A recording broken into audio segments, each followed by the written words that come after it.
Hi, and welcome to another edition of the Poleshift News Updates.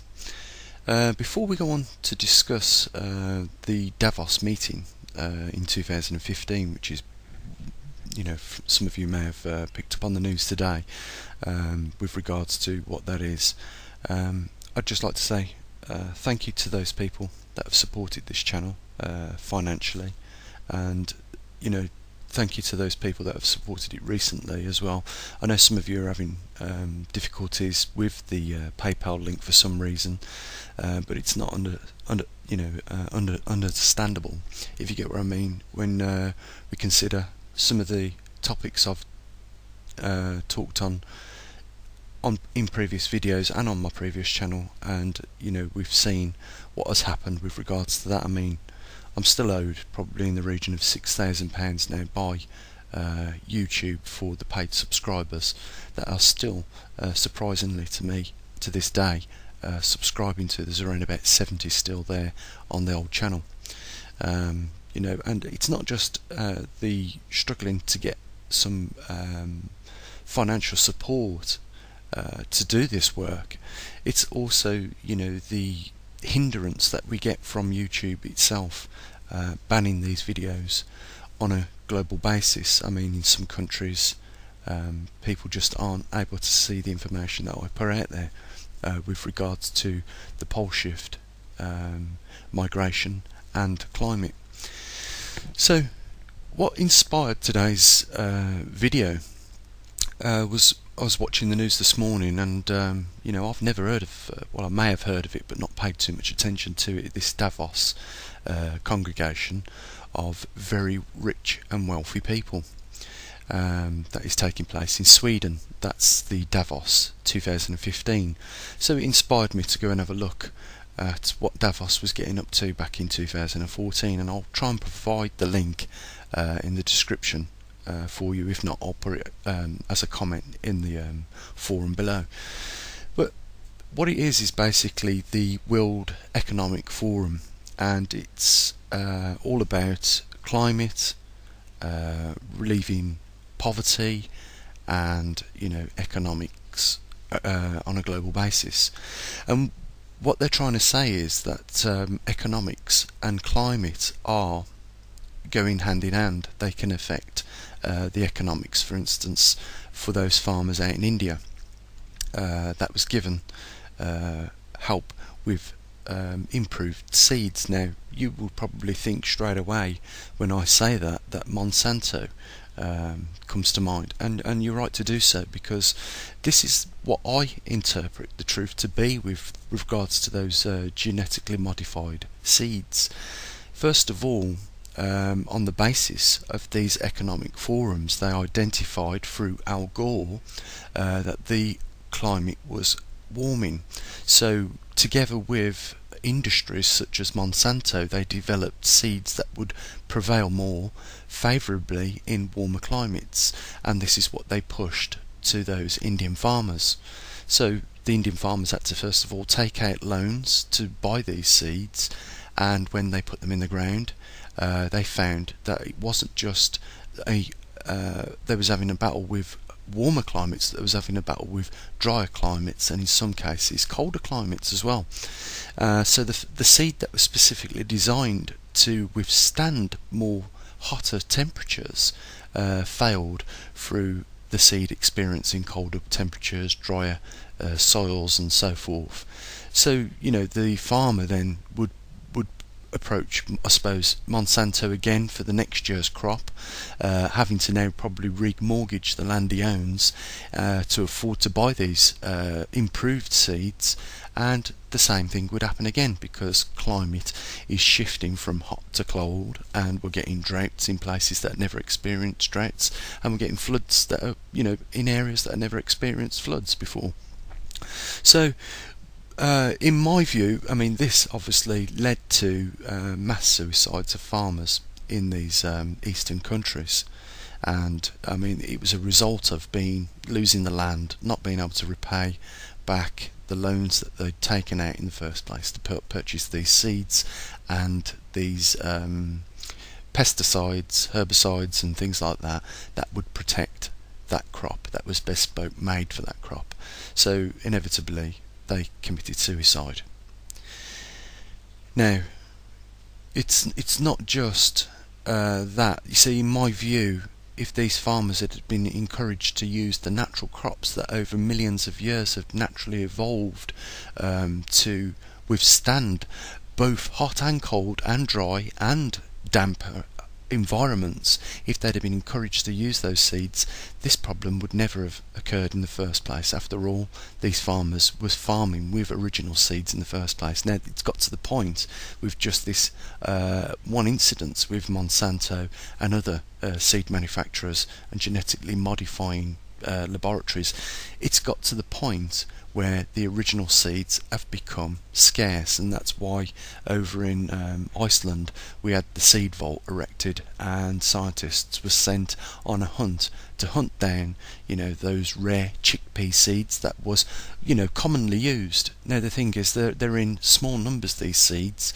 and to try and get back the amount of seeds in usable numbers for farmers would require probably 10 or 15 years to first of all, grow the seeds that you've got, then harvest them just for the seeds, not the crops, and then regrow those crops again.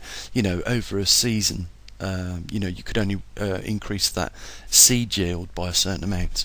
But that's one of the things that this economic forum are all for. But when I hear people like Gore talking about warmer climates, and from the start of trying to address this problem they head off in the wrong direction, doesn't give me any confidence in anything. I mean, it's quite a selective board that they've got at this 2004 meeting, and it was really something that grabbed my attention when I heard of the A-list celebrities that will be going to the 2015 Davos meeting.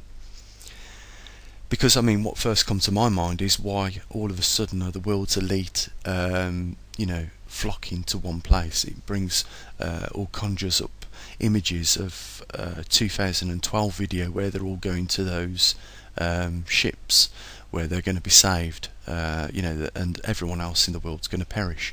It's just that you cannot trust them, and again, when they start off on the wrong foot, you have to ask questions. Is this something of a coincidence, or is it just going to end up being human fate? And as a scientist, I also talk about religious things as well, and I just think that I can see that the world so-called leaders and people that make up these committees at the economic forum at Davos seem to be purposely being misled, and they're convinced they're doing the right thing and they're acting in the right way when they're not, clearly. Now, they talk about global warming, but I'll guarantee you one thing I've never heard discussed before, and that is the magnetic pole shift that is also shifting. The other day, and I will a bit later on in this video, show you the graphs that prove the point that I'm making, that we are not heading into global warming. It is global cooling, and that is a fact, and I have backed that fact up with evidence and trends going back to the early 17th century, when we experienced the Maunder minimum, and we experienced then in the 18th century the Dalton minimum, and there was a slight minimum in the early 19th century, and it's this 99-year grand solar cycle which is actually the driver of the climate. And we are experiencing, in my personal opinion, according to the data that I've gathered, we are experiencing something close to what happened prior to the Dalton minimum. Now that means that we have enjoyed a warm period, and it's no surprise that scientists would be drawing on that warm period and pointing out that this could be to do with something along the lines of CO2 emissions being put into the atmosphere, when in actual fact it was just the fact that we was experiencing more output from the sun with relationship to the sunspots on the sun's surface. and it was not really anything to do with CO2. You see, when you put more CO2 into the atmosphere, things that depend on CO2, such as trees and other biodiversities, improve, and they are natural scrubbers of CO2 at the atmosphere. So, if anything, crops should be doing better because there's more CO2 in the atmosphere, and they can convert that carbon dioxide into proteins and sugars in its growth stage. But I haven't heard any of these people mention something very obvious to me, and because it is of importance, and that is to do with climate change. Now, like I said earlier on, we're experiencing a period of time where we are noticeably seeing changes in climate. We have the correct data that tells us that what has took place in the 90s up to 2000 is standard. To be accurate, around about 2007 is just what we would expect when we have a grand solar cycle of 99 years coming to an end. That is the end of the warm period part in that cycle. And what we're going into now is that cooling period, which could last 25 years. And it's very alarming, because I know, without getting into too much of the horror stories about what we are about to experience, is going to be critical times for humans on this planet, and these people aren't even discussing that.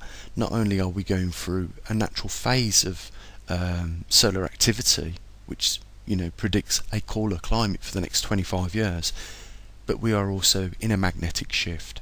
And I've said this before, we don't have the North Pole in the coldest regions, or the magnetic North Pole in one of the coldest regions, and it sort of happens to also be the rotational axis as well. All three, rotational axis, Arctic conditions with regards to sub-zero temperatures, and a magnetic pole, are not all in the same area, both north and the south poles of this earth, for just coincidental purposes.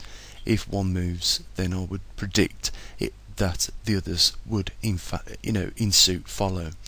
And this is something seriously not being discussed by these climatologists at all, and it certainly is very worrying when you hear Al Gore on the bench at the Economic Forum of Davos 2015 still talking about global warming, when there aren't the facts out there. Even if people like myself are putting those facts out there, they are not being paid attention to one bit. And like they have already identified, climate with economics is very closely related, because climate can affect the economics when the climate changes severely enough that it starts to seize up the mechanisms within the economics. And for instance, if we had a severe period of cold temperatures, I started building up on the power cables, the cables would break, and that would just affect energy getting to people's houses. If the roads become unusable because they have used all their reserve stocks of salt that they'd put on the roads to keep them free and moving, then eventually the logistics of any country experiencing these conditions would at some point come to a halt. And it's something I mentioned in a video the other day, how sensitive a system that we've got, whereby you purchase one cabbage from a shop, and by computer that is reordered for the next day. They don't have large stock rooms, they have regularly delivered stock every day. And what the problem is here is, if food doesn't get to a shop for a couple of days, the shops very quickly, through not people emergency buying and panic buying food, they become empty because of just day-to-day usage. And the fact that those trucks don't get there for the next 2 days means that the shop is completely empty of food. And you can see why they have come to the conclusion that economics and climate are very closely related, because if you start having problems with your climate, it's not long before it starts to affect the economic systems of countries. So I wanted to just run it. I mean, there's I'm going to leave a link, like I say, for this Davos 2014. It'll give you an idea what they're talking about in the Davos 2015. But what I wanted to do is just give you an idea as to some of the things that they discuss at these meetings. And like I say, I'll put a link there. But we're going to hear Al Gore talk about global warming for a little bit. I might include another clip as well. But guys, from me, I'm going to say bye here. Just I'll mention that there is a link there. I can't do nothing about it if the link won't allow you to donate. I try my best, and that's all I can say. Thanks again for those people that are supporting this research, and it's important, because I think that this research should be getting to the likes of these people on the economic forum. The other thing I will just I don't want to take up too much of your time, and I do apologise for that. The other thing I want to talk about is the other thing that they talk about at these economic forums is sustainability.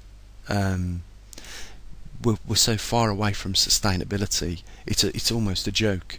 It can't be sustainable for manufacturers to fit cheap wheel bearings in washing machines in cars, and in order to bring the price down, when that only just surpasses its warranty period before it breaks down, and you throw the whole thing away because it's not repairable by the user. It's not user friendly in that respect, where people can replace bearings. These modern machines today are unrepairable. People can't repair the simple things that pack up in it, which render that thing then unusable and unethical for you to call someone out to repair it. You might as well just replace it. That is not sustainability, because the energy that went into that product, and I'm not just talking about washing machines and cars, I'm talking about everything around your household. The energy that went into producing that should be better spent energy, and it should be something that is encouraged, that you can keep that device going for as long as you want. The build, what I'm talking about is we build products to last a lifetime. It's not a boast that you commonly hear anymore. And I think if you're going to start talking about sustainability, you better start talking about products that are not thrown away, and the energy that went into making that product thrown away and destroyed in a blink of an eye, just because a simple component went in it. And what I'm not expecting people to be is electronic engineers. We can modulate these parts so that we can replace that one part in the same way as you would with an engine on a car, or a gearbox, or some transmission, or some form of that. Make things more modular, so that we're not wasting the entire energy that went into producing that one thing. We should be looking, if we were talking about sustainability, in encouraging manufacturers to build to last a lifetime again. And with that, guys, I'm going to let the video watch. I'll let the video play so that you can watch it. And please, by all means, rate the video. If you're new to the channel, subscribe, and leave a comment. I'm always interested in reading your thoughts and views on these things that we discuss here, and maybe some of you could have the means, and possibly a good idea in the way in which we can start getting the correct data and information with regards to climate to some of these people. If they are genuinely trying to do something about it, then we should be probably pushing the data towards them, so that they actually take it on board and listen to it. I won't, because of the length of time this video has gone on, I won't put that the data that we was looking at yesterday with regards to the 99-year solar cycle. That video's already done, and it's as it is. The data's there and it speaks for itself.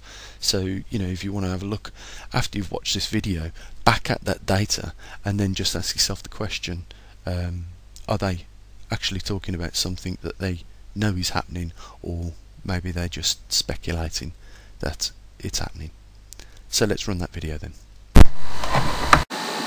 A project which is called Future Awesome, where all the companies and others put all their connections together, get the Twitters, the Facebooks, the Googles, and others together as well. We can connect a billion and a half people, create this movement, because it's for everybody out there. And you mentioned the complexity of the debate, and Algar, I suppose the difficulty with climate has been that, you know, the facts are so alarming, and many people might feel, you know, resigned to the idea of a warmer world and think there's not much that can be done about it. The business imperative is an interesting one, and I wonder how much difference you think it is going to make to the mood on climate. Well, Paul Pullman and the company he leads, Unilever, are among the finest examples anywhere in the world of business doing well and doing good simultaneously by having a higher ambition to adopt the highest values, and consumer-facing businesses in particular are rewarded for this, as they should be, but it helps them with retention and recruitment and with every aspect of the business. It unlocks a higher fraction of the human potential among those who work in these businesses, and businesses are beginning to show great leadership on the climate issue and on the development challenges that we have. But still many do not. And even with business leadership, we will need governmental actions. We need to put a price on carbon. We need to put a price on carbon in markets, and we need to put a price on denial in politics. And we need to recognize, as we head toward the Secretary General's meeting in September, that there is still a gap between the kinds of measures that are being discussed and the dramatic advances that are necessary in order to safeguard the future of human civilization. Elsewhere in Switzerland, thank you to the Swiss people, there are these negotiations involving the future of Syria. That is a drought-prone region, and the scientists tell us that the droughts are made deeper and more harmful. From 2006 to 2010, 1 million people from rural areas of Syria were driven by the worst drought they've had into the cities, joining 1 million refugees from Iraq, by the way, and the sectarian tensions just bubbled out of control as a result. In 2010, Russia had the worst drought in its history and the worst fires. They withdrew their grain from the markets, as did Ukraine and Kazakhstan, because of the same climate-related weather event. And food prices reached the highest level in all of history. It was a food vendor in Tunisia who set himself on fire, many other factors, but there were food riots in many countries. We have to recognize that the vulnerability of the food system to droughts, fires, the disruption of the precipitation cycles, more threats from pests, and heat stress itself. This represents a huge challenge. And so as we find ways to get a higher ambition to put a price on carbon, we have to also recognize that, yes, it's a citizen problem. Governments will have to take action. And Mr. Secretary General, I hope that everyone here and within the sound of our voices will be a part of the conversation and the cultural shift on climate and on the larger challenge of securing the human future, so as to embolden the governments that you need support from as you tackle this challenge. Okay, I know I says I was not going to include the data at the end of this video, but I know it's, you know, it's only what you've seen the other day anyhow. But with regards to the data and the facts with regards to climate change or global warming or global cooling, whichever way you want to call it, I think the data speaks for itself. It goes a little bit like this. As you can see, each one of these panels is a 99-year or thereabouts. I know it says 100 years, but if we are to accept the fact that on average each one of these little solar cycles is 11 years, then 10 times 11 gives us 99 years. cycle. The cycle begins around the 1720s, ends around 1800s, and during this period here we had low sunspot numbers, as you can see down here on the other graph, around the 17th century. Let me just choose a better marker so I can point out to you. Around 1720 we can see we was just breaking out of the last mini ice age associated with the Maunder minimum. Moving along the time period, we can see that the Industrial Revolution started in 1760, and that was the point in which we was first starting to pump out, according to Al Gore, CO2, and that from that point onwards to the present day, with the total amount of CO2 has led to global warming. But my question here is we can see from the Little Ice Age to 1760 an increase in sunspots, and also an increase in climate favouring a more warmer period. What I'm trying to associate here and just let you know is that sunspots and climate go hand in hand. And you know, you could ask a kid a question: what would make today a nicer day? Well, if the sun was out, he'd probably say, and it was shining, you'd have a hotter day. But if it was behind clouds, it probably wouldn't be a day that you'd want to put a t-shirt on. Simple non-complexities is really the answer. Not making things more complicated than what they need to be. A little like Occam's razor. So we had the Maunder minimum during the 1720s. We had the Dalton minimum around the 1820s. As you can see, it dips and then picks back up. And if we go to have a look at what took place around the 1920s, we can see, lo and behold, we're at another trough, or at another low period of sunspots, and that reflects a slight decrease in temperature. Now, what scientists have been looking at since since the early 1900s is a steady increase in global warming, right up until 2000, or should I say around about I'd say about 1997 or 95, let's say for argument's sake. It would have looked like that to climatologists. They would have said we are experiencing more warmer climate, but it's only because we was, as you can see, experiencing more sunspot numbers. And as you can see, it has started to drop off. And if you follow the most recent solar cycles that we've had to the present day, you will see the evidence is not only pointing towards another colder climate or period of time, but we have had the best part of the last warm period in the 99-year cycle. And I can only, with the facts that I've got, I can only eliminate or disseminate that we are possibly going to be looking at another 1820s Dalton minimum at the least. Because the reason why I say that is because you can see in 2000 on the bottom chart there, we had a good ending, if you want to call it that, to the 99-year cycle, and we've got this low peak almost at 50% reduction in sunspot numbers. And when we had that last was just coming out of the 1700 grand solar cycle. We can see a large number and then a rapid reduction, and that led to around 1820 being a very cool period. As you can see, the Dalton minimum occurred around that period of time. So those are the facts.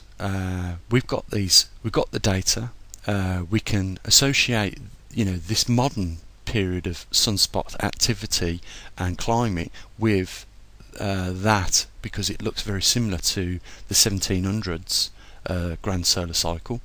At the beginning and at the end of these solar cycles, like 1720 to the 1800s, you end up with low periods of sun spot activity. You also end up with low climate temperatures until the solar cycle really gets into its production of sunspots, and that's when we start to get more favourable climates. And really, if the sun's more active, then you should not be looking at the fact that it's not going to produce more heat on the earth, because that is exactly how it works. More activity from the sun, you should expect more warmer climates and less activity from the sun, you should expect cooler climates, and that is exactly what the data shows. I mean, we had the Maunder minimum around about 1720s, and we had the Dalton minimum around the 1820s, and we also had a peak in the 1920s. It proves that there is a 99-year cycle, and that at the beginning of these cycles and at the end of these cycles we experience cooler climates due to less solar activity. So, you know, Al Gore can argue CO2 as much as he wants, but I'll just put this evidence across to you, and I think you'll understand it. How can the Industrial Revolution be responsible for the time before it increasing in temperature? What I'm saying is, we pulled ourselves out the Maunder minimum, and the only reason we did that is because sunspots increased in numbers, right up until the point where we was coming towards the end here of the grand solar cycle, and it dipped again, and that is exactly what we're seeing here around about the 2000 year mark. Now, you know, they talk about at this Davos meeting that climate is closely associated to global economics. Well, that part they've got right. They're just the part that they've got wrong is which direction they decided they wanted to go. Now, they've gone in the direction of global warming. It's quite obvious, and they're blaming CO2 for that. And in my view, you know, if you're going to start off on the wrong foot, then, you know, whatever you're going to lead to is going to be in a negative direction from day one. You might as well have not bothered, in my view. But we're running up to a point in time where it's going to be critical for us here, and right now they're getting it wrong, seriously wrong. And I'm talking about across most ranges, like interfering with, you know, seed production and genetically modifying seeds to withstand generally drier, droughted areas and climates, when the next year it changes to, you know, a flooded area. You know, it's only going to lead to more Indian farmers committing suicide because they're up to the hilt now through borrowing through the last 2 years to purchase these seeds and the bespoke fertilizers that go hand in hand with these seeds, and they're very expensive on the pretext that they might produce larger yields. They may as well have just stood with the ones that nature had spent the last 2 billion years or so, or 2 million years or so, slowly over the years evolving into a seed that would withstand damp, cold, warm and droughted areas naturally without. You see, this is where we get it wrong, I think, humans. We meddle with things that we haven't really thought about what might be the outcomes. What would be the best thing for Monsanto to do is get hold of the original strands of DNA or RNA and you know, work on those, getting those seeds back to, or just recreate the ones that we've managed to put in that seed vault in the Iceland vault. You know, get them growing and get them circulating back out to those farmers. I'm sure that they'll do a lot better. I mean, they're naturally evolved to not just withstand harsh climates that change year in, year out. They are also carrying their natural pesticides within them. So, you know, there's the facts, guys. That's the information that they should be discussing at this Davos meeting, and this is clearly the information that they are trying to ban on the internet. I mean, I've had more than my fair share of videos banned globally through talking on this subject. You've only got to ask the question why that is. They talk about sustainability, they talk about climate, they talk about poverty, and all this we see year on year out is an increase in exactly the opposite of what they are talking about. Why is that? You've got to ask that question. Sorry for going on as long as I have, guys, but you know, I do like to present the facts for you, for your benefit. And at the end of the day, you can only get a heads up from the information that I put out there, and that's why I do it, because we're not going into a warmer period, we're going into a colder period, and that carries with it so many implications for our future ways here on this planet. We should not be expecting climate to work with us. We should be working with it. We should be working alongside nature, not trying to change nature to work with us. And I'm going to end it there, guys. Enjoy the rest of your day. As always, bye for now.